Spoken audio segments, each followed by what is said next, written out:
अनुलोम विलोम करते रहें।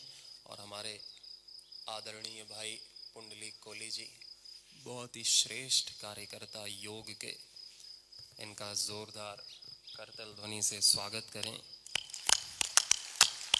बहुत ही उच्च कोटि की सेवाएं, अपना तन मन धन सब अर्पित कर रखा है इन्होंने अपनी ऋषि परंपरा के लिए, योग परंपरा के प्रचार प्रसार के लिए। उसको जीते भी हैं, अपने बच्चों को भी कराते हैं, अपने पूरी फैमिली को भी कराते हैं। और बहुत सारे युवा इन्होंने तैयार कर दिए हैं अपनी तरह, जो योग रोज करते हैं। युवा को तैयार करना बड़ी बात है, नहीं युवा सुनता नहीं, लेकिन ये जो युवा हैं तो युवा की युवा सुनता है। तो बहुत सारे ऐसे बच्चे जो बहुत ही सेवाधारी हैं, योगी हैं। तो ये नाक से डालना और मुंह से निकाल लेना।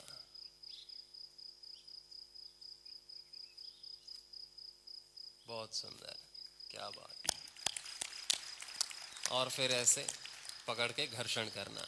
ये इनका बहुत प्रैक्टिस है, बहुत प्रैक्टिस है। तो ये बहुत आसानी से हो जाता है।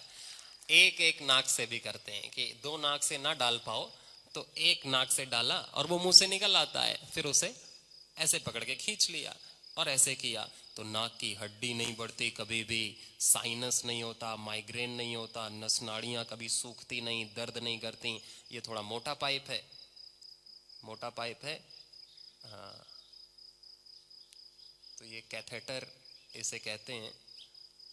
ये मिल जाता है, ये निकल आया। ऐसे कभी भी आंखों में चश्मा नहीं लगेगा, जीवन भर 100 साल तक आंखें गिद्ध जैसी तेज रहेंगी, बहुत सूक्ष्म रहेंगी। दिमाग भी तेज रहेगा, सूक्ष्म रहेगा। स्मरण शक्ति कहते हैं ना, बुढ़ापे में कमजोर हो जाती है, कभी कमजोर नहीं होगी स्मरण शक्ति। बच्चों की भी स्मरण शक्ति बहुत तेज होगी ये रबड़ नेति करने से। जल नेति बहुत आसान होती है। जल नेति भी कि नाक से पानी डालते हैं और दूसरी नाक से निकलता है। ऐसे बाल हमेशा काले रहते हैं, दिमाग तेज रहता है, आंखें तेज रहती हैं, आंखें तेज रहती हैं। और थोड़ा और सामने ले आओ इसको, और सामने, हाँ लाइट में। ऐसे एक नाक से डालते हैं और थोड़ा सा आगे की तरफ, नीचे की तरफ झुक जाते हैं और ये पानी निकलने लगता है दूसरी नाक से। तो ये जल नेति, पहले कैथेटर से किया, फिर जल से, फिर एक लोटा पानी डाल के ऐसे थोड़ा सा ठोक देते हैं, कपालभाति कर लेते हैं तो पूरा पानी निकल जाता है। नहीं तो जुकाम होने की फिर संभावना रहती है, तो पूरा पानी निकल जाए, इसलिए थोड़ा कपालभाति कर लेना चाहिए ऐसे।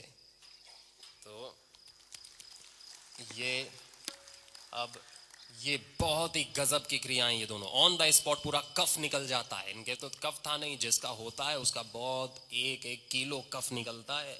ये जल नेति रबड़ नेति करने से, सरसों का तेल डालना, निर्गुंडी का तेल 2-2 बूंद भी डाला तो पूरा यहाँ जितना भी कफ जमा होता है ना वो पूरा निकलता है। फिर उसी से डार्क सर्कल्स पड़ जाते हैं, चेहरे पर धब्बे पड़ जाते हैं, फोड़े फुंसी निकलने लगते हैं कफ से, दिमाग कमजोर हो जाता है। हाँ, नौली क्रिया, नौली क्रिया करके दिखाएंगे ये आपको। ये ऑलराउंडर, सारी चीजें इन्हें बहुत बारीकी से आती हैं, वहाँ षटकर में भी और ये भी।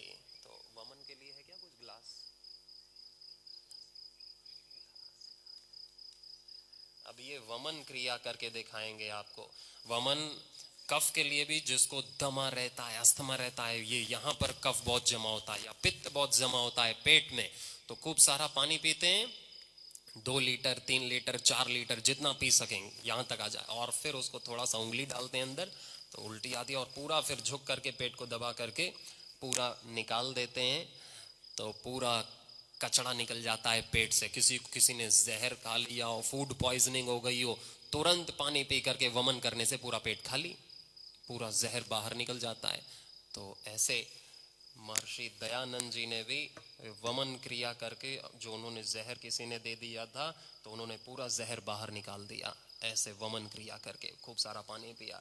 तो दूध के साथ भी ये करते हैं, खूब सारा दूध पी करके भी इतना दूध की फिर पिया ना जाए एक कुल्ला भी, ऐसे फिर दूध से भी वमन किया जाता है। पानी को थोड़ा सा कोमट कर लेते हैं, कोमट करके पानी को उसमें थोड़ा सा सेंधा नमक भी डाल सकते हैं कि फिर वमन अच्छे से हो जाता है। और उसमें भी जल नेति में भी पानी को थोड़ा सा कोमट कर लेते हैं, ठंडा पानी रहेगा तो थोड़ा सा लगेगा, इसलिए खूब सारा जल्दी जल्दी पानी पीना होता है। क्योंकि पानी को पिया, पेट में जब पानी भर जाता है पूरा